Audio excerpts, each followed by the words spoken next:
Hello everyone, welcome to my channel. तो देखो 12th का फिजिक्स पढ़ रहे हैं हम लोग जी। Atom, molecules and nuclei. Atoms, molecules and nuclei, इसको स्ट्रक्चर ऑफ एटम भी बोलते हैं ना, ठीक है। मॉडर्न फिजिक्स भी बोलते हैं, बराबर यहाँ तक। तो अभी देखो, कल मैं एनर्जी का फॉर्मूला बताया था। एनर्जी इन nth ऑर्बिट का फॉर्मूला क्या है? -13.6 Z square upon N square electron volt. इसका यूनिट क्या है? ईवी। ईवी क्या है? इलेक्ट्रॉन वोल्ट, बराबर है। ये यूनिट है एनर्जी का, ध्यान क्लियर है। जेड क्या है? Atomic number. एन क्या है? Number of orbit. ध्यान क्लियर है ना। तो देखो, एनर्जी ये इमिट कब करता है? हायर से जब लोअर जाते हैं तब। अगर मैं सीरीज बनाऊं, ये फर्स्ट ऑर्बिट का एनर्जी हो जाएगा -13.6 इलेक्ट्रॉन वोल्ट हाइड्रोजन का। जेड का वैल्यू भी 1 डालेंगे, एन का वैल्यू भी 1 डालेंगे। एन का वैल्यू 2 रहेगा, ठीक है। तो इसका एनर्जी का वैल्यू कितना होता है? 2 से डिवाइड कर लो 13.6 बाई 4, कितना आ जाएगा? -3.4 इलेक्ट्रॉन वोल्ट, ठीक है। एन का वैल्यू 3 है, तो E3 का वैल्यू कितना आएगा? -1.1 इलेक्ट्रॉन वोल्ट, ठीक है। उसी तरह से E4 का क्या आएगा? -0.85 इलेक्ट्रॉन वोल्ट, ठीक है। तो सेकेंड ऑर्बिट से फर्स्ट ऑर्बिट में जा सकते हैं, थर्ड ऑर्बिट से फर्स्ट में जा सकते हैं, या सेकेंड में भी जा सकते हैं। फोर्थ ऑर्बिट से फर्स्ट, फोर्थ ऑर्बिट से सेकेंड, फोर्थ ऑर्बिट से थर्ड ऑर्बिट जा सकते हैं। इसको स्पेक्ट्रल लाइन बोलते हैं, ठीक है ना। तो ये हाइड्रोजन एटम के लिए हो गया। तो नेक्स्ट देखो, अगर लास्ट ऑर्बिट से इलेक्ट्रॉन निकालना है तो एनर्जी डिफरेंस होना चाहिए, ठीक है। तो उसको आयोनाइजेशन एनर्जी बोलते हैं। नेक्स्ट इज आयोनाइजेशन एनर्जी, ठीक है। यहाँ क्लियर है। आयोनाइजेशन एनर्जी क्या होता है? ये मिनिमम अमाउंट ऑफ एनर्जी होता है to remove the electron. minimum amount of energy, minimum amount of energy required to be given to an electron in the ground state, in the ground state of that atom to set electron free,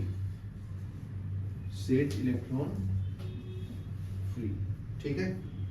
तो इतना energy difference होना चाहिए। तो energy का formula क्या है? E = h μ, ठीक है। एनर्जी डिफरेंस का फॉर्मूला क्या है? E = h μ होता है। और ये एनर्जी का फॉर्मूला प्रूफ किया था कितना? mz² e⁴ upon 8 ε0 h², difference between orbit difference, ठीक है। तो ये दोनों चीज सेम चीज का एनर्जी है, ठीक है। तो ये दोनों को इक्वल करेंगे तो एनर्जी डिफरेंस मिल जाएगा। तो h μ = mz² e⁴ upon 8 ε0 h², 1 upon n² -1 upon m², ठीक है। तो ये h को नीचे ले लो, तो म्यू क्या है? फ्रीक्वेंसी। तो mz² e⁴ upon 8 ε0 h², 1 upon n² -1 upon n² भी लिख सकते हैं, ठीक है। ये तो पूरा मल्टीप्लाई करोगे, कांस्टेंट है तो इसको रीडबर्ग कांस्टेंट बोलते हैं, ठीक है। तो और फ्रीक्वेंसी क्या होता है? फ्रीक्वेंसी क्या होता है जी? बताएगा? डिस्टेंस = स्पीड गुने टाइम होता है।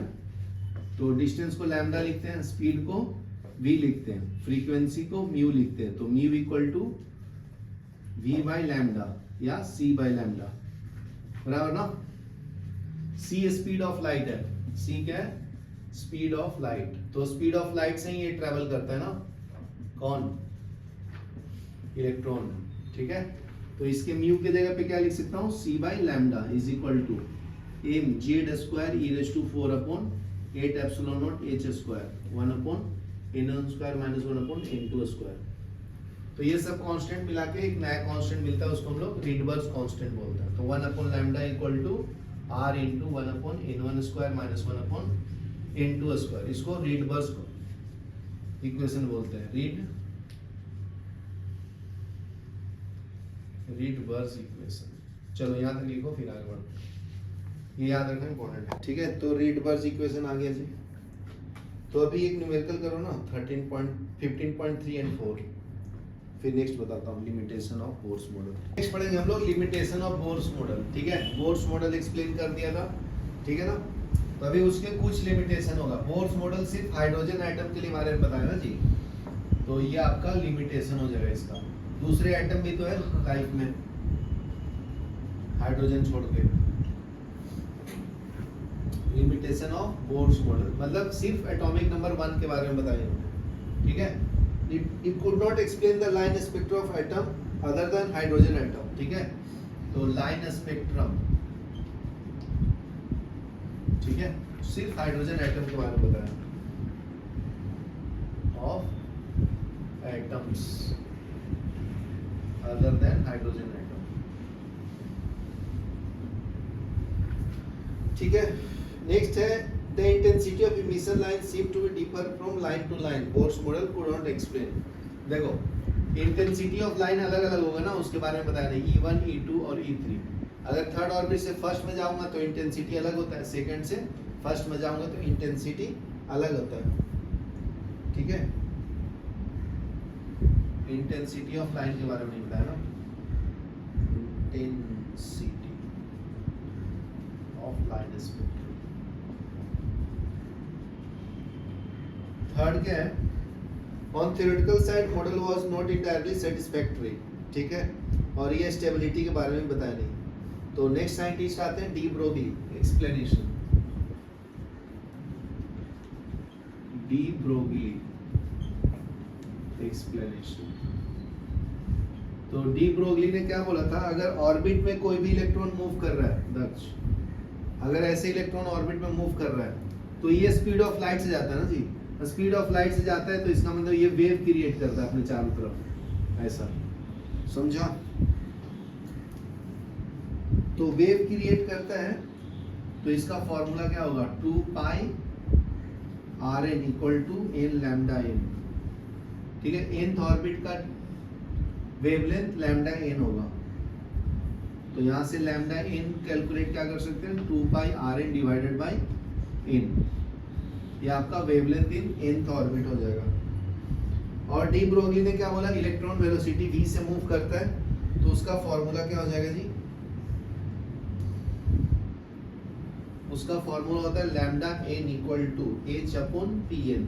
उसके ऊपर मोमेंटम होता है, ये क्या है मोमेंटम, ये लैम्डा, ये h प्लैंक कांस्टेंट। तो दोनों देखो ये इक्वेशन 1 एंड 2 दोनों सेम चीज है, दोनों को इक्वेट करेंगे तो क्या मिलेगा, h upon Pn equal to 2 pi Rn divided by n।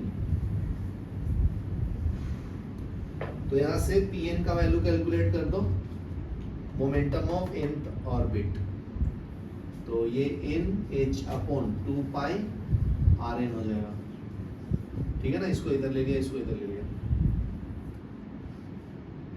तो L क्या होता है, एंगुलर मोमेंटम। तो एंगुलर मोमेंटम क्या कैसे डिफाइन करते हैं, R क्रॉस P होता है ना, तो ये Ln equal to Pn into Rn। तो P का वैल्यू डाल दो ये थर्ड इक्वेशन से इसके अंदर फोर्थ में, तो ये हो जाएगा यहाँ NH upon 2 pi Rn into Rn। तो Rn Rn कैंसिल हो जाएगा तो NH अपॉन 2 पाई आ जाएगा, ठीक है। एंगुलर मोमेंटम का फॉर्मूला ये लिख लो। नेक्स्ट देखो size of nuclei. Size of nuclei कैसे निकालेंगे कोई भी एटम का, तो उसका एक फॉर्मूला है साइज ऑफ न्यूक्लियाई का, क्या है जी, Rx is equal to R naught into A raise to 1 upon 3, ठीक है। तो A क्या है, एटॉमिक नंबर है यहाँ पे, A एटॉमिक नंबर, ठीक है ना। आर नोट क्या है, इनिशियल रेडियस, फर्स्ट ऑर्बिट का रेडियस, फर्स्ट ऑर्बिट रेडियस। ठीक है, तो आर नोट का वैल्यू कितना है 1.2 इंटू 10⁻⁻15 मीटर। ठीक है, नेक्स्ट है वॉल्यूम ऑफ न्यूक्लियस, क्या हो जाएगा जी 4/3 पाई r(x³ इंटू रो, ये होता है मास इंटू ए फिर। ठीक है ना, ये वॉल्यूम ऑफ स्फीयर होता है, ये डेंसिटी, ये मास इंटू एरिया। ठीक है, तो यहाँ से डेंसिटी इक्वल टू क्या मिलेगा बताओ, m into A divide by 4 pi r(x³ divide by 3, ये आ जाएगा 3m। ये पूरा कांस्टेंट है ना। ठीक है, तो ये न्यूमेरिकल है 15.5, ये सॉल्व करो। ठीक है, तो अभी पढ़ेंगे जी हम लोग न्यूक्लियर बाइंडिंग एनर्जी। ठीक है, नेक्स्ट टॉपिक है अपना nuclear binding energy, binding energy. ठीक है, तो न्यूक्लियर बाइंडिंग एनर्जी क्या है बताओ। कोई भी ऑब्जेक्ट है या आइटम है, उसको कैसे बाइंड करके रखता है, उसको कितना एनर्जी होल्ड करता है। ठीक है, उसको बाइंडिंग एनर्जी बोलते हैं। तो 13.6 है, नॉर्मल जितना चाहिए तुम्हें 13.6 फर्स्ट ऑर्बिट का इलेक्ट्रॉन के बराबर। ठीक है, अगर इसमें से कुछ इलेक्ट्रॉन निकला अल्फा बीटा गामा रेस, तो उसको मास डिफेक्ट बोलते हैं। तो वो कितना आएगा, delta M is equal to Z into M P plus N into M N minus M. तो ये बता देता हूँ ये टर्म्स। डेल्टा एम को हम लोग मास डिफेक्ट बोलते हैं, मास डिफेक्ट। एग्जैक्ट उतना मास कैलकुलेट नहीं होता ना एटम का, उसमें कुछ अलग अलग डिफेक्ट्स होते हैं, उसको बोलते हैं। ठीक है, एन क्या है जी, न्यूट्रॉन है, कैपिटल एन क्या है, न्यूट्रॉन। एम एन क्या है, mass of neutron. M N क्या है, मास ऑफ न्यूट्रॉन, उसका वैल्यू दिया रहेगा। ठीक है, कैपिटल एम क्या है, मास नंबर, मास नंबर। ठीक है, जेड क्या है बताओ, जेड, जेड है एटॉमिक नंबर। एमपी क्या है, mass of proton, mass of proton. इस पे एक न्यूमेरिकल आता है, तो ये याद कर लेना, Z into M P plus N into N M N minus M.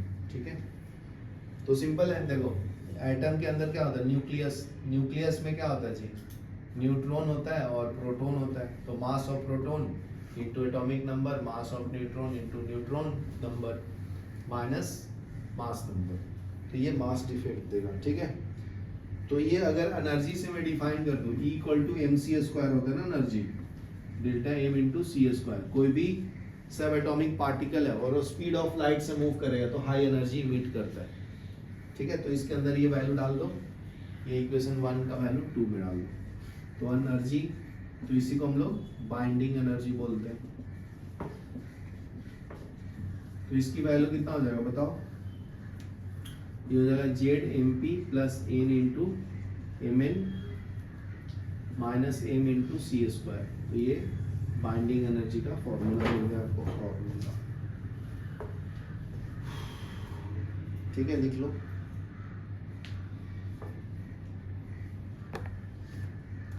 अभी नेक्स्ट पढ़ेंगे radioactive decay. Radioactive decay होता है तो उसमें से अल्फा बीटा गामा रेज निकलता है। ठीक है, रेडियो एक्टिव डीके।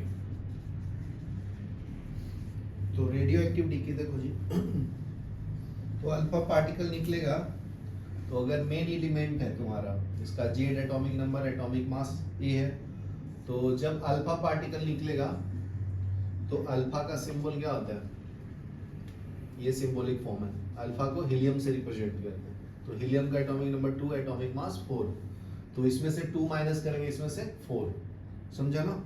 तो y में से क्या आएगा z -2 और a -4। समझा? मतलब अल्फा निकल जाएगा तो ये जो मेन एलिमेंट है उसमें मास में 4 से डिक्रीज होगा और इसमें से 2 से।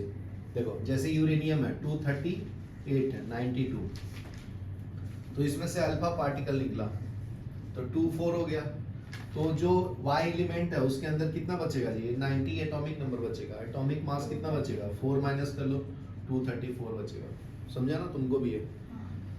तो इसको अल्फा डीके बोलते हैं। ये वाला पार्ट को क्या बोला? Alpha decay. ये जेई नीट में भी पूछता है, आईआईटी में भी आता है अल्फा डीके। ये कर लो, ये केमिस्ट्री में भी है। दक्ष ये कर लेना, ये आएगा।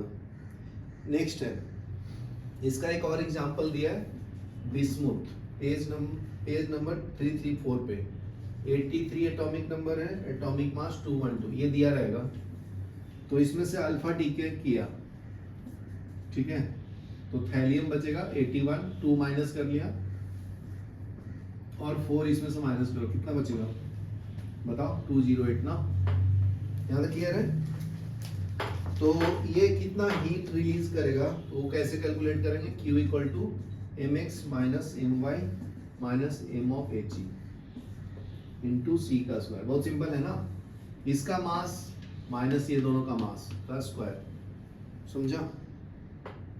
नेक्स्ट आता है बीटा डीके। नेक्स्ट है बीटा डीके। तो बीटा डीके को हम लोग सिंबॉलिक फॉर्म में ऐसे लिखते हैं। तो ये n equal to p plus E minus plus antineutrino को बोलते हैं, न्यूट्रिनो। ठीक है, तो इसमें कैसे लिखेंगे? मान लो एक सिंबॉलिक एलिमेंट है, z एटॉमिक नंबर, एटॉमिक मास 1। तो अगर ये बीटा डीके किया है तो इसमें से सिर्फ z प्लस 1, मतलब एटॉमिक मास बढ़ जाता है, एटॉमिक नंबर बढ़ जाता है 1 से। ठीक है, और एटॉमिक मास सेम रहता है क्योंकि बीटा डीके को इलेक्ट्रॉन बोलते हैं ना, प्लस एंटी न्यूट्रिनो। ठीक है, तो एक एग्जांपल समझो, जैसे कोबाल्ट है 27 एटॉमिक नंबर, एटॉमिक मास 60 है, तो ये निकल में कन्वर्ट हो जाएगा। निकल का एटॉमिक नंबर 28 है, देखो एक एक्स्ट्रा बढ़ गया ना, और इसका एटॉमिक मास सेम रहेगा, देखो दोनों का 0 -1। समझा ना? प्लस बीटा और एंटी न्यूट्रिनो रिलीज होगा। चलो ये लिख लो, फिर हम लोग नेक्स्ट पढ़ेंगे। इसमें दो टाइप्स का होता है बीटा डीके में, बीटा पॉजिटिव, बीटा नेगेटिव। तो ऊपर वाला जो अभी बताया ना वो बीटा नेगेटिव था। तो अगर बीटा पॉजिटिव होगा रिलीज तो ये P equal to n plus E plus लिखेंगे, प्लस न्यूट्रिनो लिखेंगे। ठीक है, तो इसमें फॉर्मूला क्या आएगा? x, ये z और ये a है, क्या रिलीज करेगा? y। ये z माइनस 1 होगा, ये a होगा, E प्लस होगा, प्लस न्यूट्रिनो। ये फॉर्मूला बनेगा बीटा डीके का, बीटा डीके, बराबर ना? तो इसमें फॉर्मूला क्या मिलेगा? Q equal to mx minus my minus me into C square. ये हीट रिलीज इसके थ्रू होगा। ठीक है, इसके बाद आता है gamma decay, alpha beta gamma decay. ठीक है, गामा डीके, गामा को रिलीज ऐसे रिप्रेजेंट करता है। ठीक है, ये मेगा इलेक्ट्रॉन वोल्ट में इसका यूनिट होगा, इसमें कुछ है नहीं। गामा डी का इमिटेड बाय पेरेंट न्यूक्लियस, बस इतना ही लिखना है इसमें, parent nucleus emit gamma ray. ज़्यादा क्लियर है? अभी पढ़ेंगे हम लोग law of radioactive element, law of radioactive decay. तो जैसे मैं केमिकल काइनेटिक्स में बताया था ना, इंटीग्रेट करके वैल्यू निकालते उसका। ठीक है, तो इनिशियल वैल्यू, फाइनल वैल्यू, जैसे dn जो है rate of DK of molecules is directly proportional to n of t into dt, function of time. ठीक है, तो इस प्रोपोर्शनलिटी को हटाऊंगा तो एक प्रोपोर्शनलिटी कांस्टेंट आएगा जिसको हम लोग डीके कांस्टेंट बोलते हैं, delta in function of T into dt। ठीक है, तो लैम्डा क्या है तुम्हारा डीके कांस्टेंट, डीके कांस्टेंट। ठीक है, तो इसको इंटीग्रेट करूंगा तो integration of D N divided by N into T equal to minus lambda integration 0 से टी इंटू डी टी। ठीक है, तो डी एन का इंटीग्रेशन क्या आएगा, ln of N of T, ठीक है, is equal to minus lambda into T. D T का इंटीग्रेशन टी होता है और डी एन बाई एन का लॉन होता है। इसमें लोअर लिमिट एन नॉट है, upper limit N of T है, तो इसमें डाल दो तो ये ln of N T by N naught आ जाएगा is equal to minus lambda N. ठीक है, तो इसको एक्सपोनेंशियल फॉर्म में लिखना है तो ये इसके ऊपर आ जाता है, तो T minus lambda T is equal to N T by N naught. तो N is the function of time, N naught E raise to minus lambda into, ये फॉर्मूला मिल जाएगा एक्सपोनेंशियल फॉर्म में। ठीक है, ये लिख लो फिर आगे बढ़ते हैं। तो फॉर्मूला बताया ना भाई कितना डीके अमाउंट होगा, उसका हाफ लाइफ के लिए भी एक फॉर्मूला है, half life of radio active material. ठीक है, तो इसमें क्या करना, एन टी की जगह पे क्या डाल देना, एन नॉट बाई 2 डाल देना। ठीक है, तो ये मिल जाएगा तुम्हारा formula N naught by 2 equal to N naught E raise to minus lambda, और टी के जगह पे टी हाफ डाल देना। ठीक है, टी के जगह पे टी हाफ। ठीक है, बस रिप्लेस किया हूँ तो एन नॉट से एन नॉट कैंसिल, तो ये हो जाएगा 1/2 is equal to E raise to minus lambda T half. तो टेकिंग लॉग बोथ साइड, ठीक है ना, तो ln of 1/2 is equal to minus lambda T of half. तो माइनस नहीं चाहिए तो इसको ऊपर ले लेंगे, तो ये लॉन ऑफ 2 हो जाएगा, ये लैम्डा टी ऑफ हाफ हो जाएगा, तो लॉन 2 0.693 हो जाता है divide by lambda equal to T half. तो ये हाफ लाइफ का फॉर्मूला जी। ठीक है ना, जैसे मेरा उम्र 100 साल होना चाहिए, 50 साल का हो गया तो हाफ लाइफ हो गया ना मेरा।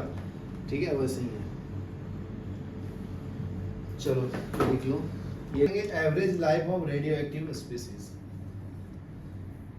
नेक्स्ट है average life of a radioactive species. ठीक है, तो एवरेज लाइफ क्या होता है जी, टाइम जितना स्पेंड किया ना। ठीक है, तो different nuclei of given radioactive decay at different times, they have different life time ना, अल्फा बीटा गामा अलग अलग टाइम में वो डीके करता है, इसलिए एवरेज लाइफ डीके निकालना पड़ेगा। तो उसको टाउ से रिप्रेजेंट करते हैं, तो 1/n नॉट इंटीग्रेशन 0 से infinity T lambda n naught E raise to minus lambda T into D T. ये इसका एवरेज लाइफ का फॉर्मूला है। तो इसको सॉल्व करेंगे तो n नॉट से n नॉट कैंसिल, तो जो कांस्टेंट है उसको बाहर ले लो, इंटीग्रेशन 0 से infinity T E raise to minus lambda T into D T. ठीक है, ये u इंटू v पे सॉल्व करेंगे LITE फॉर्मूला से ना। तो टाउ का फॉर्मूला 1/λ आएगा सॉल्व करने के बाद फाइनल, तो T half is equal to tau ln of 2, तो ये 0.693 को टाउ से मल्टीप्लाई करेगा, हाफ लाइफ में ये रिलेशन है। चलो ये लिख लो फिर आगे सॉल्व करेंगे। नेक्स्ट पढ़ेंगे न्यूक्लियर फ्यूजन। न्यूक्लियर फ्यूजन, तो फ्यूजन मतलब क्या होता है, breaking down of atom into smaller particles. तो उसका फॉर्मूला 2-3 एग्जांपल बताता हूँ। जैसे यूरेनियम है 92-236 वाला, तो ये अगर डिसोसिएट होगा आयोडीन में तो आयोडीन का एटॉमिक नंबर है 53, 137 एटॉमिक मास प्लस वाई, तो इसका 39, ये 97 प्लस 2L, 2 न्यूट्रॉन रिलीज करता है, ठीक है। तो ये अलग अलग तरह से देखो, ये तो ये फ्यूजन होगा, ये फ्यूजन का एग्जांपल है, ठीक है ना। Higher molecule dissociate into lower molecule, higher molecules dissociate into smaller molecules, उसको हम लोग फ्यूजन बोलते हैं, ठीक है। दूसरा एग्जांपल क्या है जी, यूरेनियम 92 236, जब ये डिसोसिएट होगा तो बैरियम बनाएगा 56 140 atomic mass plus krypton 36 atomic mass 94 plus 2 neutron, ठीक है। ये दूसरा टाइप का फ्यूजन हो गया। तीसरा देखो यूरेनियम का 92 236 Sp में डिसोसिएट होता है 51, ये 133 प्लस Nb में डिसोसिएट होता है 4199 प्लस 4N न्यूट्रॉन, तो ये फ्यूजन हो गया, ठीक है। नेक्स्ट देखो फ्यूजन। फ्यूजन में क्या होता है, कंबाइन होता है ना आपस में, ठीक है। तो फ्यूजन में क्या होता है, दो स्मॉलर पार्टिकल या 2 molecules of a small weight combine to form big molecules is called fusion, ठीक है। जैसे 4p gives alpha plus 2e proton plus neutrino, तो एनर्जी कितना रिलीज करना है 26.7 मेगा इलेक्ट्रॉन वोल्ट, ठीक है। चलो लिख लो, आज के लिए इतना ही रखते हैं।